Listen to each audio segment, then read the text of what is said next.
प्रधानमंत्री ने कहा, रक्षा क्षेत्र में आत्मनिर्भरता 21वीं सदी के भारत के लिए बहुत महत्वपूर्ण।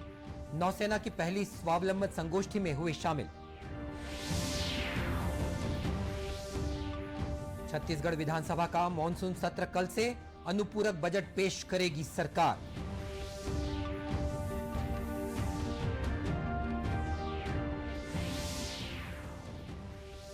₹4 प्रति लीटर की दर से गौमूत्र खरीदेगी छत्तीसगढ़ सरकार। हरेली त्योहार के दिन से शुरू होगी योजना।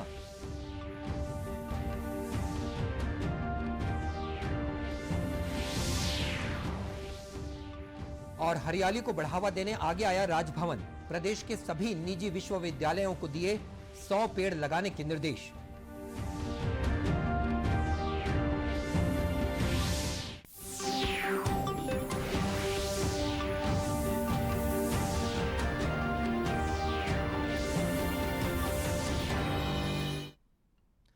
नमस्कार, आप देख रहे हैं दूरदर्शन समाचार। मैं हूं मनीष अहलूवालिया और अब समाचार विस्तार से।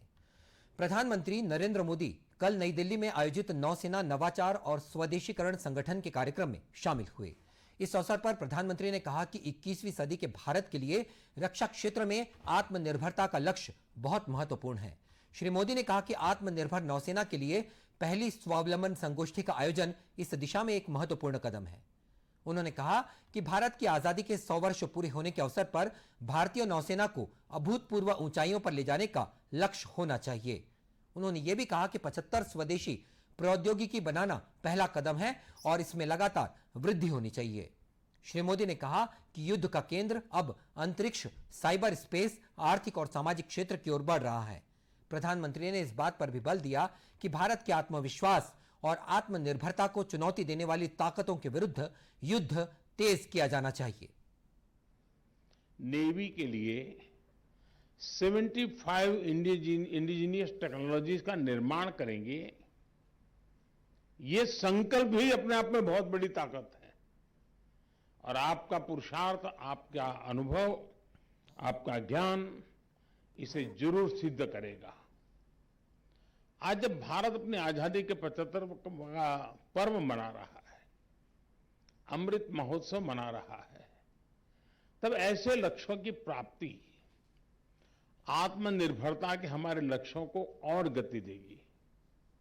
वैसे मैं ये भी कहूंगा कि 75 इंडिजीनियस टेक्नोलॉजीज का निर्माण एक प्रकार से पहला कदम है।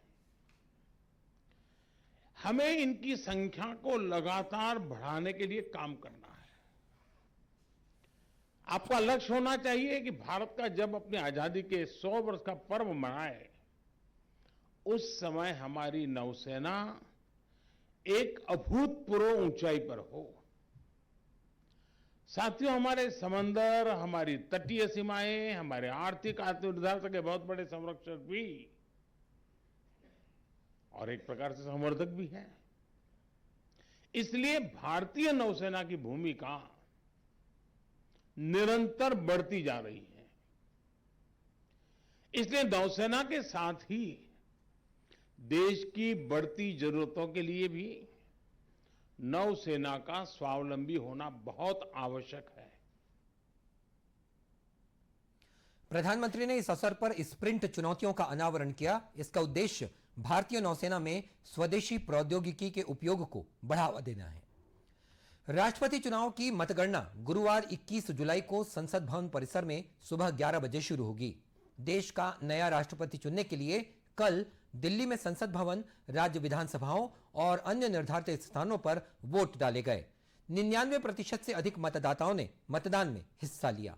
मतदान के बाद निर्वाचन आयोग ने कहा कि निर्वाचक मंडल की सूची में 4796 मतदाताओं में से 99% से अधिक सांसदों और विधायकों ने मतदान किया। संसद भवन परिसर में मीडिया को संबोधित करते हुए मुख्य चुनाव अधिकारी और राज्यसभा के महासचिव पीसी मोदी ने कहा कि देश भर से मतपेटियां संसद भवन परिसर में लाई जा रही हैं। महासचिव ने कहा कि मतपेटियां हवाई अड्डे से संसद भवन लाने के लिए सुरक्षा के सभी प्रबंध किए गए हैं। संसद सुरक्षा सेवा मतपेटियों की सुरक्षा सुनिश्चित करने के लिए दिल्ली पुलिस, विमानपत्तन अधिकारियों, केंद्रीय रिजर्व पुलिस बल और अन्य के साथ मिलकर काम कर रहा है। उल्लेखनीय है कि राष्ट्रपति रामनाथ कोविंद का कार्यकाल 24 जुलाई को समाप्त हो जाएगा।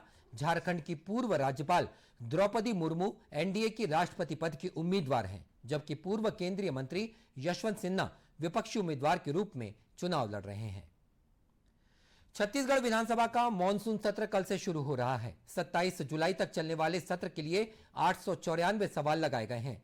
राज्य सरकार 7 दिन के इस सत्र के दौरान 5 विधेयक लाने के साथ ही अनुपूरक बजट भी पेश करेगी। वहीं प्रमुख विपक्षी दल भाजपा कानून व्यवस्था, खाद बीज संकट तथा स्वास्थ्य मंत्री टीएस सिंहदेव के प्रकरण को लेकर राज्य सरकार को घेरने की तैयारी में है। नेता प्रतिपक्ष धर्मलाल कौशिक ने कहा कि राज्य सरकार सभी मामलों में फेल है, इसीलिए सरकार की कार्यप्रणाली को देखते हुए अविश्वास प्रस्ताव लाने की तैयारी की जा रही है। सत्र में कुल 6 कार्य दिवस हैं। इस 6 कार्य दिवस में सरकार का बिजनेस भी है और उसके साथ में सप्लीमेंट्री बजट का भी आएगा, और जितना भी जो समय है उसमें हम लोग का पूरा प्रयास होगा कि 20 तारीख से लेकर के 27 तारीख तक जो 6 सीटिंग की है, प्रत्येक दिन छत्तीसगढ़ के जनहित के जो मुद्दे हैं, लोगों को जो भावनाएं हैं, लोगों की जो अपेक्षाएं हैं और प्रदेश की जो समस्याएं हैं, उसके अनुरूप वहां पर हम प्रश्न के माध्यम से, ध्यानाकर्षण के माध्यम से और स्थगन के माध्यम से, अविश्वास प्रस्ताव के माध्यम से ये सारे मुद्दा उठाने का प्रयास करेंगे। माना जा रहा है कि ताजा राजनीतिक घटनाक्रमों को देखते हुए मॉनसून सत्र के काफी हंगामेदार होने के आसार हैं। छत्तीसगढ़ सरकार हरेली त्योहार के दिन से गौमूत्र की खरीदी शुरू करने जा रही है। 28 जुलाई से शुरू हो रहे इस अभियान के लिए गौमूत्र की दर 4 रुपए प्रति लीटर तय की गई है। वहीं गौठान प्रबंधन समिति गौमूत्र खरीदी की दर स्थानीय स्तर पर भी तय कर सकती है। पहले चरण में प्रत्येक जिले के 2 चयनित स्वावलंबी गौठानों में गौमूत्र की खरीदी की जाएगी। गोधन न्याय मिशन के प्रबंध संचालक डॉक्टर अय्याज तंबोली ने सभी कलेक्टरों को गौठानों में गौमूत्र की खरीदी के लिए आवश्यक तैयारियां करने के निर्देश दिए हैं।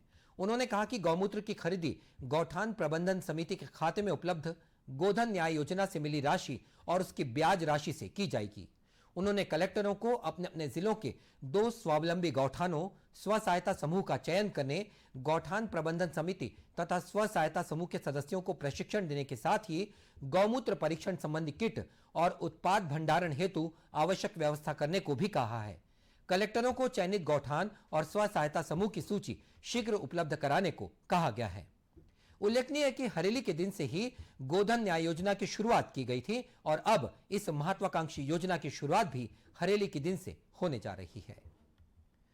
मुख्यमंत्री भूपेश बघेल आज राजधानी रायपुर में आयोजित डॉक्टर खूबचंद बघेल जयंती समारोह में शामिल हुए। मुख्यमंत्री ने डॉक्टर बघेल की प्रतिमा पर माल्यार्पण कर उन्हें श्रद्धांजलि अर्पित की। मुख्यमंत्री ने समारोह को संबोधित करते हुए कहा कि डॉक्टर खूबचंद बघेल छत्तीसगढ़ राज्य निर्माण के प्रथम स्वप्नदृष्टा थे।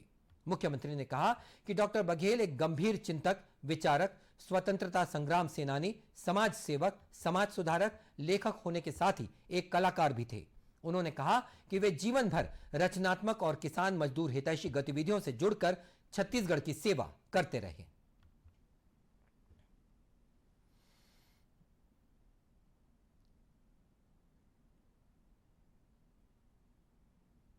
डॉक्टर साहब एक महान स्वतंत्रता संग्राम सेनानी, एक उच्च कोटि के विचारक और लेखक, साहित्यकार के रूप में और एक अच्छे राजनेता और छत्तीसगढ़ महतारी के सच्चे सपूत के रूप में हम सब जानते हैं। आज उनकी जयंती पर मैं उन्हें नमन करता हूं और प्रदेश की जनता इस बात के लिए प्रसन्न है कि डॉक्टर बघेल के बताए हुए रास्ते पर हमारी छत्तीसगढ़ सरकार चल रही है। इस अवसर पर संसदीय सचिव विकास उपाध्याय, रायपुर के महापौर एजाज ढेबर, छत्तीसगढ़ मनवा कुर्मी क्षत्रिय समाज के केंद्रीय अध्यक्ष चोवाराम वर्मा सहित समाज के अनेक पदाधिकारी भी उपस्थित थे। कोरोना से बचाव के लिए देश में अब तक 200 करोड़ 33 लाख से अधिक कोविड रोधी टीके लगाए जा चुके हैं। स्वास्थ्य मंत्रालय के मुताबिक कल 27,78,000 से अधिक टीके लगाए गए। संक्रमण से स्वस्थ होने की दर 98.47% है। कल 16,000 से अधिक लोग स्वस्थ हुए हैं। इस महामारी से स्वस्थ होने वाले लोगों की संख्या 4,31,13,623 हो गई है। कल 15,000 से अधिक लोगों में संक्रमण की पुष्टि भी हुई है। फिलहाल देश में 1,43,654 रोगियों का उपचार चल रहा है। इस दौरान 25 लोगों की मृत्यु भी हुई है। देश में अब तक 87 करोड़ से अधिक नमूनों की जांच की जा चुकी है। कल 4,68,000 से अधिक नमूनों की जांच की गई। इधर छत्तीसगढ़ में कोविड से बचाव के लिए अब तक 4 करोड़ 24 लाख से अधिक टीके लगाए जा चुके हैं। वहीं 2,30,000 से ज्यादा बूस्टर डोज भी लगाई जा चुकी हैं। छत्तीसगढ़ में पिछले 24 घंटों में 13,000 से अधिक सैंपल्स की जांच की गई, जिनमें से 465 नए मरीजों की पहचान की गई। प्रदेश में औसत पॉजिटिविटी दर 3.58% हो गई है। राज्यपाल अनुसुईया उइके के निर्देश पर राजभवन ने प्रदेश के सभी निजी विश्वविद्यालयों को स्वच्छता और पौधरोपण कार्यक्रम आयोजित करने के लिए कहा है। इसके तहत सभी निजी विश्वविद्यालयों को कम से कम 100 पौधे लगाने के निर्देश दिए गए हैं। राजभवन ने इन आयोजनों में राज्यपाल को बुलाने का सुझाव भी दिया है। राज्यपाल के सचिव अमृत कुमार खालको ने पिछले दिनों प्रदेश के 15 निजी विश्वविद्यालयों को एक पत्र जारी किया। इस पत्र में 3 बिंदुओं पर बात हुई। राज्यपाल के सचिव ने लिखा, विश्वविद्यालय परिसर को हरा भरा और स्वच्छ रखने के साथ ही विद्यार्थियों में पर्यावरण संरक्षण के प्रति जागरूकता लाने के उद्देश्य से स्वच्छता और पौधरोपण कार्यक्रम आयोजित किया जाना चाहिए। छत्तीसगढ़ की पुरातात्विक नगरी सिरपुर ऐतिहासिक महत्व का भी नगर है। महासमुंद जिले में स्थित सिरपुर में ईंटों से निर्मित लक्ष्मण मंदिर, बौद्ध विहार, जैन विहार, बुद्ध और महावीर की अखंड मूर्तियों के साथ ही 22 से अधिक शिव मंदिर हैं, जो छत्तीसगढ़ के प्राचीन इतिहास के संदर्भ को बताते हैं। सिरपुर घूमने आए लोगों का कहना है कि यहाँ के मंदिरों और मंडप हमें ये बताते हैं कि छत्तीसगढ़ का इतिहास कितना पुराना है। पर्यटकों का कहना है कि सिरपुर के बारे में जितना सुना था उससे भी ज्यादा यहाँ देखने को मिल रहा है। विश्व प्रसिद्ध ईंटों द्वारा निर्मित मंदिर है, जिसे यहाँ के शासक महाशिवगुप्त बालार्जुन की माता जी, जो कि मगध की राजकुमारी थीं, वाष्टा देवी, उन्होंने उनके पति हर्षगुप्त की स्मृति में इस मंदिर का निर्माण महाशिवगुप्त बालार्जुन के द्वारा कराया। ये 5वीं शताब्दी के उत्तरार्ध एवं 6वीं शताब्दी के पूर्वार्ध में इसका निर्माण हुआ। अच्छा है, पुराना है, तो जानने के लिए भी मिला कि पुराना क्या है, पुरातत्व है, प्राचीन है। तो अब वो तो देखने से ही पता चला कि बहुत सुंदर है। गौरतलब है कि तीवरदेव महाविहार सिरपुर का प्रमुख पुरातात्विक स्थल है। दक्षिण कोसल में उत्खनन से प्राप्त अब तक का यह सबसे बड़ा विहार है, जिसका उत्खनन सन 2002-2003 में किया गया था। उत्खनन के दौरान उपलब्ध प्रमाणों और उपलब्ध अभिलेखों से इस महाविहार को महाशिवगुप्त तीवरदेव के शासनकाल में 6ठी शताब्दी के मध्य निर्मित किया गया बताया गया है। दूरदर्शन केंद्र रायपुर से प्रसारित होने वाले प्रादेशिक समाचार को आप YouTube पर भी देख सकते हैं। हमारे YouTube channel Chhattisgarh DD news पर प्रादेशिक समाचार उपलब्ध रहेंगे।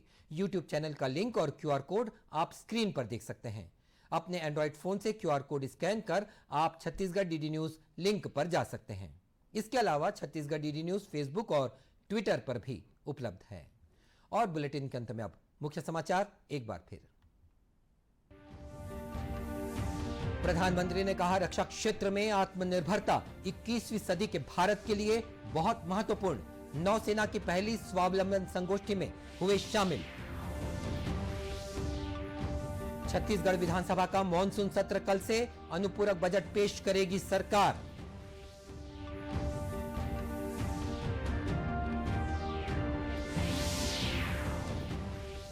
₹4 प्रति लीटर की दर से गौमूत्र खरीदेगी छत्तीसगढ़ सरकार। हरेली त्योहार के दिन से शुरू होगी योजना।